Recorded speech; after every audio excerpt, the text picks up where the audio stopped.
સૌથી બેસ્ટ સુખ જોઈતું હોય અને સુખ માણવું હોય તો ઘરની અંદર સંતોષ હોય ને તો જીવન જીવવાની મજા આવે. સરગ કહેવાય જેને ઘરની અંદર કોઈ કકાશ ન હોય, એકબીજાની મર્યાદા કરતા હોય, નાના મોટાની મર્યાદા હોય અને એક બોલે તો બધા હોભળે, આવી રીતે જો હોય તો જીવન જીવવાની મજા આવે. અને આ જે છે આ સુખ દરેક માટે હોય છે, દરેકના ઘર માટે હોય છે. જો વિખવાદ હોય તો ઘર આખું વેરણ થેરણ કોઈ ન રહે અને એના ઘરનું કોઈ ન આવે. તો આ રીતે ગામ પણ છે. ગામની અંદર આખા ગામવાળાનો એકબીજાનો સપોર્ટ હોય, એકબીજાનો સાથ હોય, એકબીજાનો કોઈને ટાંગ ખેંચવાની કદી કોઈ કોશિશ ન કરતો હોય, દરેકને અધેડ લાવવાની કોશિશ કરતો હોય તો આખું ગામ સોનાની ચીડિયા બને. અને આને આ રીતે આખા દેશની વાત કરો તો દેશની અંદર પણ આનું આ જ છે.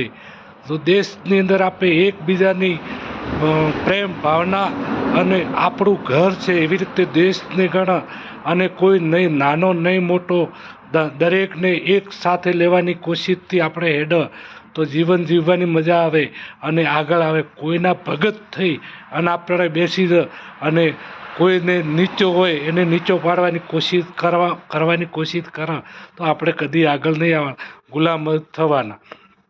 કારણ કે આપણે અત્યારે એવું જ ચાલે બરાબર કે ઘોડો હોય ને, ઘોડો માલિક એને પાલે અને એને બરાબર ખવડાવે ને બરાબર આમ કરે ને એને ફોલાવે ને એ શેના માટે કરતો હોય?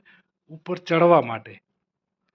તો આવા માણસો આપણા ખૂબ છે. માણસો આપણા દેશમાં આવા ખૂબ જ છે અને સવારી થવાવાળા માણસો ઘણા છે, ઓછા જ છે પણ એ રીતે ફોલાઈ માથે હાથ ફેરવીને ઉપર ચડે અને ચડવાવાળાને વધારે માને. નીચો માણસ છે, પડવાનો નીચો માણસ છે, એને જો હરખો લાવી અને જોડે ઊભો રાખીને જો એને પ્રેમ ભાવ કરે ને તો પેલો આ પુત્રો એની જોડે આવીને ઊભો થઈ જાય.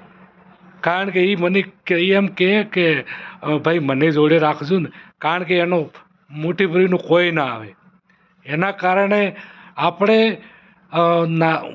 ભોય પડ્યો હોય અને જે નીચો ગણતા હોય કે કોઈ બી નાનો માણસ હોય એને ઉપર લાવવાની કોશિશ કરીએ તો આપણે ઊંચા આવવા અને પેલો જે આપણી ઉપર ચડવાવાળો હોય ને એ પણ આપણી સાઈડમાં એને બાબજી કરીને આપણને પર્સન કરીને આપણી જોડે આવે. એટલે આવું દરેકને બનવું જોઈએ. કોઈના ગુલામ બનવા માટે, કોઈને માથે બેસાડવા માટે બીજાને નીચો રાખવાની કોશિશ ના કરવી જોઈએ. જય ભીમ, નમો બુદ્ધાય.